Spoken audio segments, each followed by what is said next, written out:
শাহাদাত বার্ষিকী।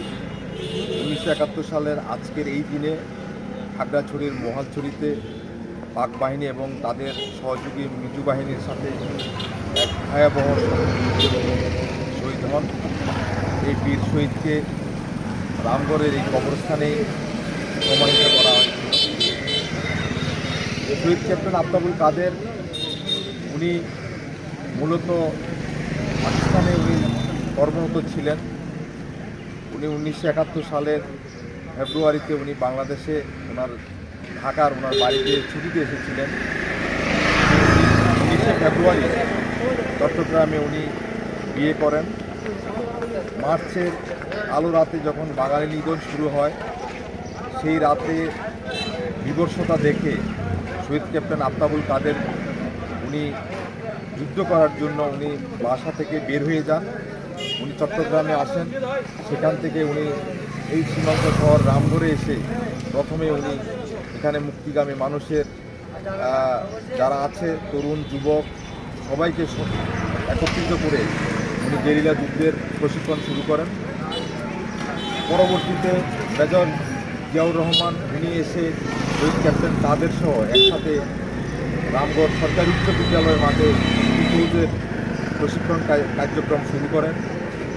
পরবর্তীতে আরও অন্যান্য সেনা কর্মকর্তারা এখানে আসেন।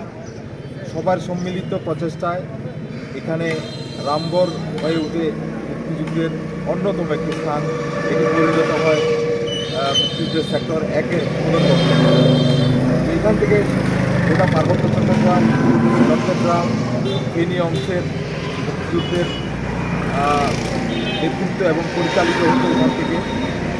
এবং তার মধ্যে শহীদ ক্যাপ্টেন আফতাবুল কাদের অন্যতম ভূমিকা রেখেছেন। উনি এই রামগড় সেক্টর 1-এর থেকেই রাঙ্গামাটি যুদ্ধে অংশগ্রহণ করার জন্য রাঙ্গামাটি গিয়েছিলেন। সেই সময় মহালছড়িতে মুক্তিযোদ্ধারা পাক বাহিনীর দ্বারা আক্রান্ত হয়।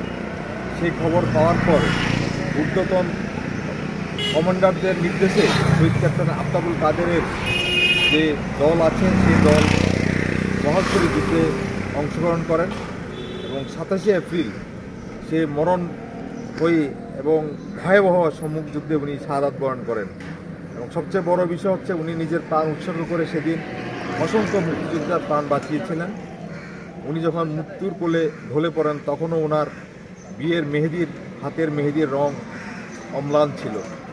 আজকের এই দিনে আমরা এই বীর মুক্তিযোদ্ধাকে শ্রদ্ধা করে স্মরণ করছি এবং ওনার মাধ্যমে আমাদের এই দেশ স্বাধীনতা পেয়েছি, আমরা স্বাধীন হয়েছে। আমরা প্রতি বছরই আজকের এই দিনটা আমরা শ্রদ্ধা ভরে ওনাকে স্মরণ করি এবং ওনার জন্য আমরা দোয়া করি।